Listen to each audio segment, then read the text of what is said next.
এই যে দুটোর ডিফারেন্ট মডিউল, একটা হাবড়া থেকে ধরা পড়েছে যেটা আপনার রানা রৌফ যাকে বলা হয়, অন্য একটা বর্ধমানে যেটা ধরা পড়েছে যেটা বলা হয় হামিম মণ্ডল, এটাই তো। আর এই দুজন এক দুটোকে জানতেন না, কিন্তু একটাই সূত্র আছে আইএসআই। আমি আপনাকে বলে দিই, পাকিস্তানে যখন রিক্রুটমেন্ট হয়, ট্যালেন্ট স্পটিং অ্যান্ড রিক্রুটমেন্ট, প্রথম জিনিসটা ওদের দরকার লাগে ওটা হয় ট্যালেন্ট স্পটিং অ্যান্ড রিক্রুটমেন্ট। সবাইকে ওরা রিক্রুট করে না।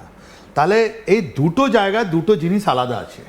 আপনার লস্করে তৈবা, জৈশে মোহাম্মদ বা ওখানকার যতগুলো জঙ্গি সংগঠন আছে, হিজবুল মুজাহিদিন, ওরা নিজে লাহোরের কাছে গিয়ে বা ফয়সলাবাদে গিয়ে বা সিয়ালকোটে গিয়ে বা পাক অকুপাইড কাশ্মীরে গিয়ে ওরা নিজে নিজে একটা টেবিল বসে থাকে, ওখানে বলে দেয় কি তোমাদের যদি আমাদের সঙ্গে তুমি থাকতে চাও চলে আসো, আমরা জিহাদ শেখাবো, তোমাদেরকে ধর্মীয় জিনিস শেখাবো, টোটালি আলাদা। ওর মধ্যে আইএসআইয়ের কোনো হাত নেই, রাইট? ওদের নিজের ট্রেনিং ক্যাম্প আছে। আইএসআই অ্যান্ড পাকিস্তান আর্মি তখনই ঢুকে যায় যখন ওদেরকে এটা ক্যাম্পে গিয়ে ওদের ফায়ারিং করতে হয়, এক্সপ্লোসিভ ট্রেনিং করতে হয়, সুসাইড বম্বার কী করে হবে ও করা যায়, ও সময় ওখানে আপনি পাকিস্তান আর্মি অ্যান্ড আইএসআইকে দেখবেন। নাহলে ওদের ক্যাম্পের বাইরে একজন লোক সাদা ড্রেসে আপনার আইএসআই লোক বসে থাকে। এটা জঙ্গি, যেটা আপনি বললেন হামিমকে, হামিমের রিক্রুটমেন্ট এটা আলাদা রিক্রুটমেন্ট, ওটা আপনার অনলাইন রিক্রুটমেন্ট হয়েছে। এখনও পাকিস্তান হামিম মণ্ডল এটা এখন পর্যন্ত বেরোয়নি। তাহলে ওখানে যা জঙ্গি সংগঠন আছে ওরা online and offline, physically and technically ওরা রিক্রুটমেন্ট করছে, ঠিক? তো ওটা হামিম মণ্ডল একটা আপনি নিয়ে আসলেন। অন্য আছে রানা রৌফ। এই ট্যালেন্ট স্পটিং অ্যান্ড রিক্রুটমেন্টটা অত্যন্ত গভীর আছে, আর এটাই আপনার সিগনেচার। ওরা কি করে, পাকিস্তান আইএসআই কি করে, এটাই নিয়ে তো ধুরন্ধরে যেটা কাহিনীটা আছে, আমি তো বলবো না 100% রিয়েল, কিন্তু অনেক রিয়ালিটি খুব কাছাকাছি ওরা আছে। ট্যালেন্ট স্পটিং অ্যান্ড রিক্রুটমেন্টের মধ্যে পাকিস্তান আইএসআই যতগুলো ওদের জেল আছে, যতগুলো ক্রিমিনাল আছে, ওদের army navy air force, Pakistan army navy এয়ারফোর্সে যারা পালিয়ে যাচ্ছে ওদেরকে খুঁজে বের করে, আর ওদের কাছ থেকে গিয়ে আপনার জেলের মধ্যে কথা বলে কি তুই যদি আমাদের জন্য কাজ করিস, তোকে আমি যদি পাঠাই ইন্ডিয়াতে, তাহলে তুমি যদি এই কাজ করো 2 বছর 3 বছর পর তোমাকে আমি অফিসার বানিয়ে দেবো। নোয়িং ফুলি ওয়েল আইএসআইটা জানে কি যদি ইন্ডিয়াতে ইন্ডাকশন করার পর ওরা ফেরত আসবে না, ওদেরকে মেরে দেওয়া হবে, ওরা কেউ ফেরত যাবে না এখান থেকে, কেউ এখানে যেতে পারবে না। তবু ওকে বলা হয় কি তুই বাপাস আসলে তোমাকে আমরা খুব ভালোভাবে এখানে বাড়ি দিয়ে দেবো, পয়সা দিয়ে দেবো, সব কিছু করে দেবো, তুমি ওখানে যাও। তো এটা ট্যালেন্ট স্পটিং অ্যান্ড রিক্রুটমেন্ট। আমি একটা বিষয় এখানে একটু উল্লেখ করতে চাইবো, সেটা হচ্ছে এই যে আসিম মুনির আমরা অপারেশন সিন্দুরের পর দেখেছিলাম যে তিনি বিভিন্ন সময় বিভিন্ন জায়গায়, ইন্ডিয়া স্যার যদি একটু এগিয়ে আসেন সামনে, যে বিভিন্ন জায়গায় বিভিন্ন সময় তার যে বক্তব্যগুলো তিনি বলেছিলেন যে এবার ইস্টের দিকে নজর দেওয়া হবে। তাহলে কি এটাই সেই ইস্ট, এইভাবে জঙ্গি ঢুকিয়ে দেওয়া, তাদের জেহাদি ঢুকিয়ে দেওয়া? অ্যাবসলিউটলি। আপনি পাকিস্তানে তো এরকম প্রচুর রয়েন না না না না না ওখানে নেই। আপনি দেখুন রৌফ রানার যে জিনিসটা বেরিয়েছে দুদিন ধরে, ও কবে এসছে? 2012-তে এসছে। আজ থেকে 24 বছর আগে এসছে এখানে, রাইট? 14 বছর আগে এসছে এখানে, এখন ঢোকেনি রৌফ রানা। 14 বছর ধরে এখানে পাক আইএসআই কাজ করছে, নেটওয়ার্ক ছড়িয়ে যাচ্ছে। এই হামিম মণ্ডল তাড়াতাড়ি এসছে, রিক্রুটমেন্টটা বেশি দিন হয়নি, 2 বছর না 3 বছর থেকে বেশি হয়নি আমার মনে হয় না, ওটাও অনলাইন হয়েছে, right?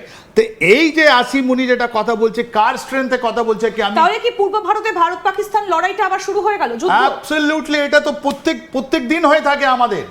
Intelligence war is going on, mind war is going on.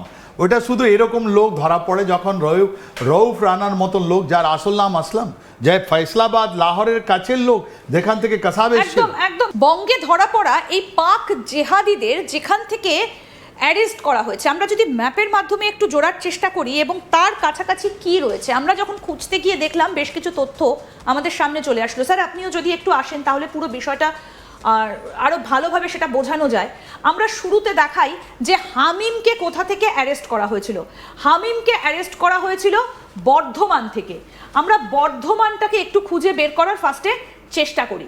এই যে আমরা দেখতে পাচ্ছি বর্ধমান, এই যে লাল যে জায়গাটা, এটা হচ্ছে বর্ধমান, এখান থেকে অ্যারেস্ট করা হয়েছিল।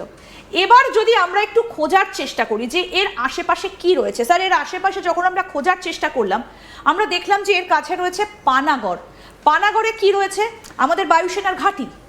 বায়ুসেনা অ্যাজ ওয়েল অ্যাজ আর্মি অনেক বড় ঘাঁটি। আমি ওর সম্বন্ধে আমি মুখও খুলতে পারছি না, কেন যে ওটা যে আমাদের ওখানে আর্মি এস্টাবলিশমেন্ট যেটা আছে অনেক বড় দুর্দান্ত, ওদের স্ট্র্যাটেজিক ভ্যালু আছে, রাইট? তাহলে ওটা আপনার বর্ধমান থেকে আপনার পানাগড় যেতে বেশি টাইম লাগবে না। তাহলে এটা তো অনেক বড় জিনিস আপনি যেটা বলছেন। হ্যাঁ। অ্যান্ড তারপর ওখানে আপনার এয়ারফোর্স ঘাঁটি, যেটা আপনার দুর্গাপুর আর বর্ধমান পানাগড়ের মাঝখানে আছে, ডান দিকে কাজী নজরুল যেটা আপনি বলছেন, রাইট? তো ওখানে একটা আপনি বর্ধমানের থেকে একজন লোক সকালবেলা যাবে ওখানে, কোনো একটা অ্যালাবাই না কোনো একটা কারণে যাবে ওখানে, আর ওখান থেকে বিকেলবেলা পর্যন্ত যতগুলো ইনফরমেশন আছে কালেক্ট করার পর চলে আসবে। ওর মধ্যে কি হবে, পানাগড় যেটা আছে ওটা হেডকোয়ার্টার একটা আমাদের আর্মি ইউনিট, আমি নামও বলবো না, ওইটা অনেকগুলো স্ট্র্যাটেজি করে ভ্যালু আছে, রাইট? এই যে পানাগড়, পানাগড় অনেক অনেক ভ্যালু আছে ওখানে। তো ওখানে যাবে, ওখানে তো অনেকগুলো আছে, বাজার টাজার আছে, ওখানে আমাদের পুরনো গাড়ি ফাড়ি বিক্রি হয়, ওখানে ঢুকবে, কথা বলবে, কি হচ্ছে কি হচ্ছে না, কোথায় কি আছে। ওখান থেকে সোজা আপনার দেখুন কত কিলোমিটার বললেন আপনি, বেশি দিন নয়। দামোদর রিভার থেকে এখান থেকে আমরা যদি যাই, আমরা যদি একটু বর্ধমান থেকে যদি একটু খোঁজার চেষ্টা করি, এই হচ্ছে বর্ধমান থেকে বেশি না, আমি তো জানি 2 ঘন্টা 3 ঘন্টার মধ্যে ভালো গাড়িতে চলে যায়, ট্রেনে গিয়ে চলে গেলে। এই যে বর্ধমান, আমরা একটু দূরত্বটা, এই যে 22 পানাগড়, হ্যাঁ। পানাগড় থেকে ডিসটেন্সটা কতটা আসছে? এই যে 44 কিলোমিটার, 20 কিলোমিটার, এখানে 44 কিলোমিটার, 44 এই যে, এই যে, প্রবলেম নেই, 1.5 ঘন্টার মধ্যে হ্যাঁ। পৌঁছে গেল। এই যে পৌঁছে গিয়ে ওখানে কথাবার্তা দেখলো, সব কিছু দেখলো, ওখানে কি উইক পয়েন্ট আছে, কি কনস্ট্রাকশন চলছে, কোথায় ফেন্সিং আছে, কোথায় ফেন্সিং নেই, কোথায় স্টোর রাখা আছে, কোথায় স্ট্র্যাটেজিক জিনিস রাখা আছে, সব কিছু জানতে পারবে হামিম। আর ওখান থেকে সোজা কিছু দূর গেলে আপনার আমাদের ইন্ডিয়ান এয়ারফোর্সের একটা ঘাঁটি আছে, যেটা আপনি জানেন, ওটা কাজী নজরুল করে আমরা বলেছি। একদম, আমরা যদি আরেকটু যদি এই এগোই, আন্ডার, এই আপনি যে তো ঠিকই তো বলছেন আপনি, কাজী নজরুল ইসলাম এয়ারপোর্ট। ওখানে কি আছে, ওখানে আপনার যতগুলো আমাদের ফাইটার এয়ারক্রাফট হতে পারে, ওদের অ্যামনিশন হতে পারে, ওদের লজিস্টিক্স আছে, স্পেসিফিক বলা তো আমার সম্বন্ধে এটা আমার থেকে সম্ভব হবে না, কেন যে আমি বলতে চাইবো না, সিক্রেট।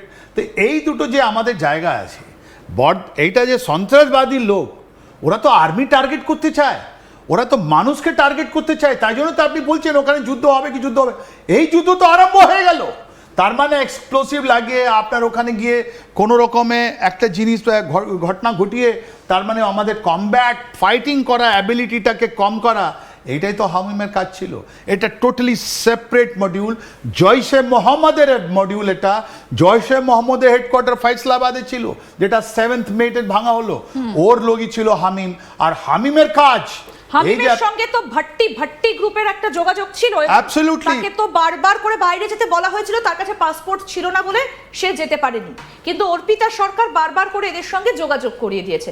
তাহলে কতগুলো মডিউল কাজ করে এখানে আইএসআই এর? দেখুন, আইএসআই মডিউল এত সুন্দর আছে ওদের, মানে ওরা এরকম সিস্টেম করে রেখেছে, ধর্মীয় জিনিস আছে তো ওদের মধ্যে।